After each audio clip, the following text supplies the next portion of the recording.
I'm going to now facilitate a quick discussion, and then I will invite questions and comments from the audience. I'd like to address this to our two social entrepreneurs here, Anshu and Amanda. When you listen to all this discussion about the amazing possibilities of technology, does it resonate with you that this will transform the lives of the people you're trying to transform? Is technology the big answer, or is it just part of a much more complex picture? Maybe we'll start with you, Anshu, and then Amanda. And then I'd like to invite Stephanie to respond. So I believe it can certainly play a major role, but we also need to understand that by creating food.com, you can't provide food to people. So I think that's a big gap here, because I think, like today the buzzword is AI. So we think, and if you see the survey also, we think that AI is a big solution. Without understanding, without realizing that whatever solution we thought 5 years back are the best possible solution in the world, and they didn't deliver what we thought, why do we depend on the new things so swiftly, so smoothly? Why do we have those fake hopes without even analyzing the same thing which we spoke about something else 5 years back? Because the way the world is evolving, every day you have something new. But my larger question, even in my country, this is what I always keep asking, and especially at conferences, that if we are able to prove or provide, the option of 10 pizzas on one particular website, how come we are not able to provide any solution for the water problem, for the agriculture, and for so many things which are related to the much larger population of the world than the population in this hall or in the universities? If that is not happening, there is something fundamentally wrong. And there is some, I believe, wrong push from the providers of these new solutions, without understanding that it's not making that kind of huge impact. That's the whole thing. We all are opportunists. We all want to change in a much larger, much bigger, much faster way. But maybe it is not directed to the core issue. And I need to give one example, one very simple example on the thought process. Today, when you go, so especially in India, and it is true to every single country, when you go to a private school, you actually find every third, fourth kid wearing glasses or spectacles. If you go to a government school, a municipality school, a village school, you hardly see any kid wearing glasses or spectacles. Fine? Now, all of us, instead of artificial intelligence, if we use the common sense, we exactly know that the chances of eyes being weak are much more in those cases. So my question to the larger world is that education is hampering because the teacher-student ratio is wrong, education policy is wrong, or you don't have infrastructure. Bring this kind of halt to the schools, they still can't study because they cannot see. Similarly, in the world of logistics, what we do, I have never seen in the last 19 years, 20 years of our work, even 19 truck drivers wearing glasses or spectacles.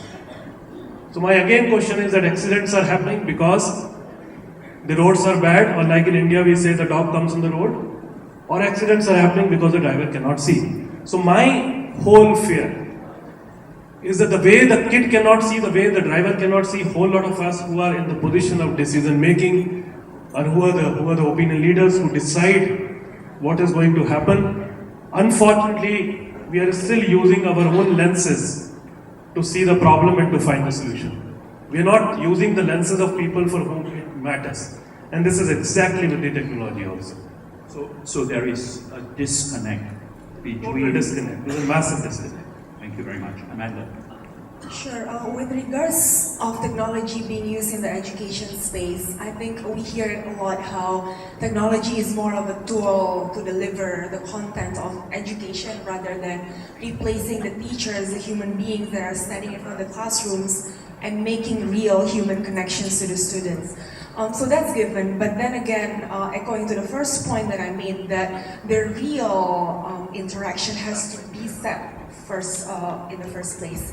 To give you an example, there's a school that we are working with in rural Indonesia. It's located on a private island, which consists just 2 schools and the houses of the villagers over there.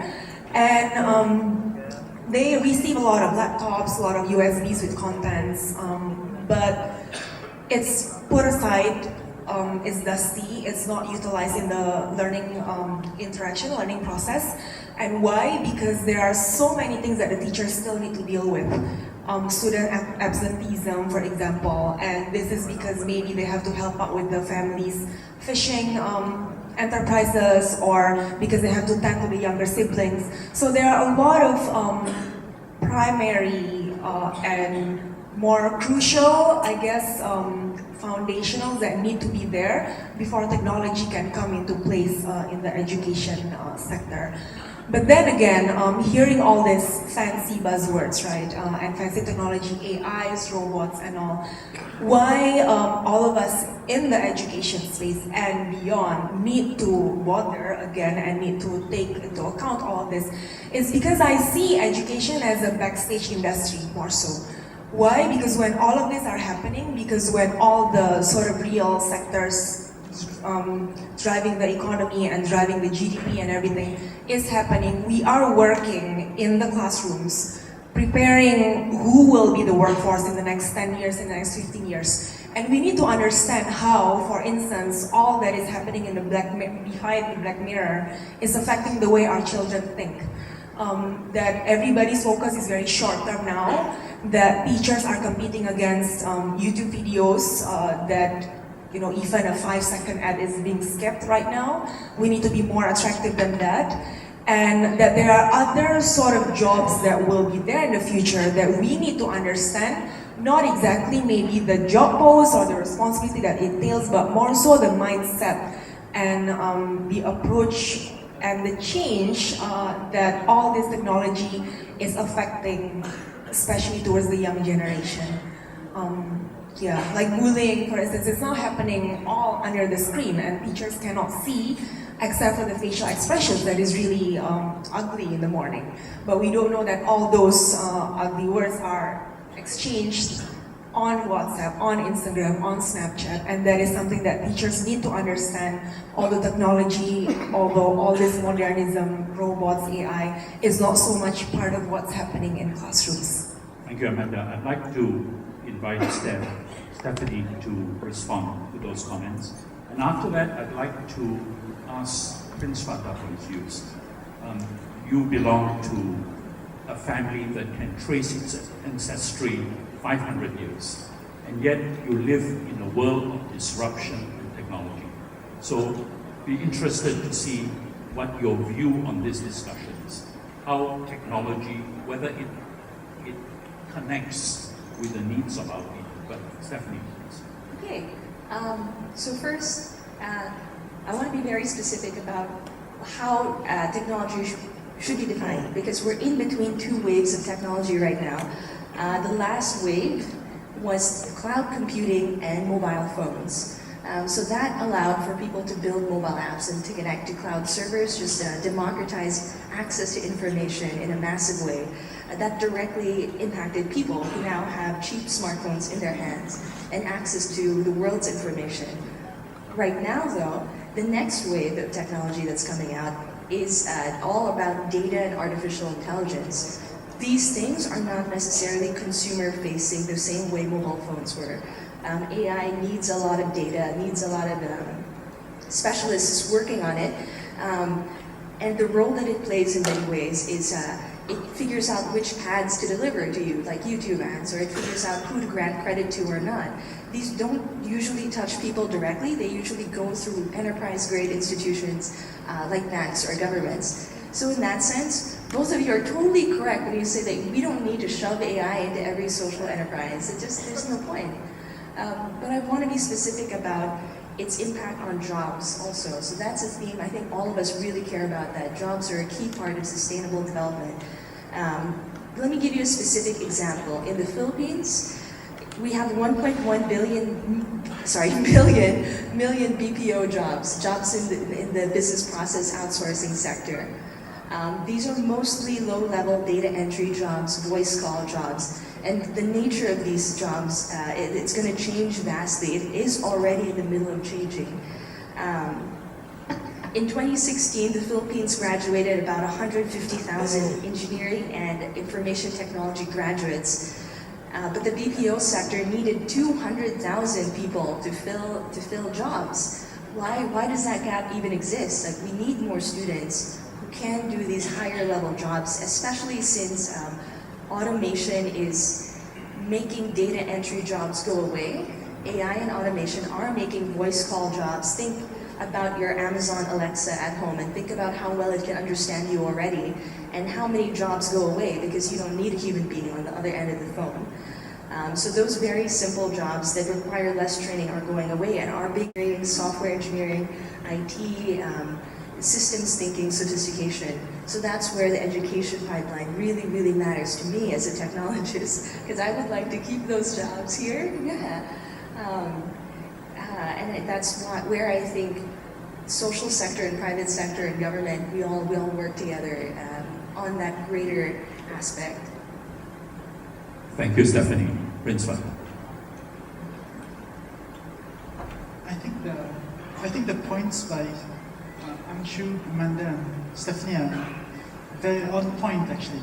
I mean, it depends on how technology should facilitate the actual human relations that we actually have and just build on it. It actually depends on how you use the technology that is there. So that's the point that I think is the disconnect is where human interaction happen, the technology usage.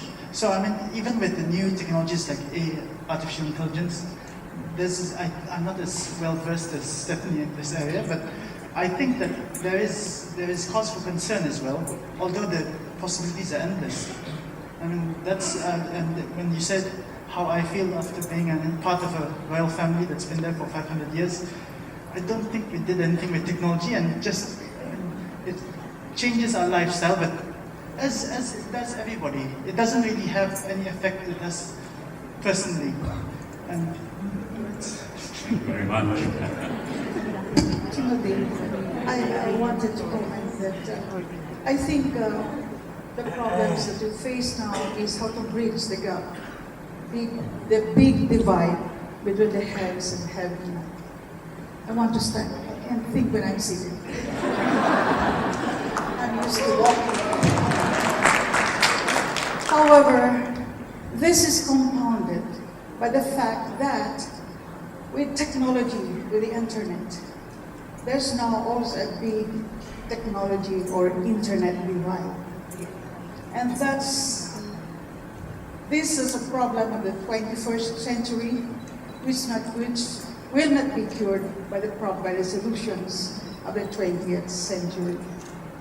And so, my feeling is, all the more we should all be concerned on how to make this world a little better place with all the problems, the divide between the haves and the have-nots, and the internet and technology divide.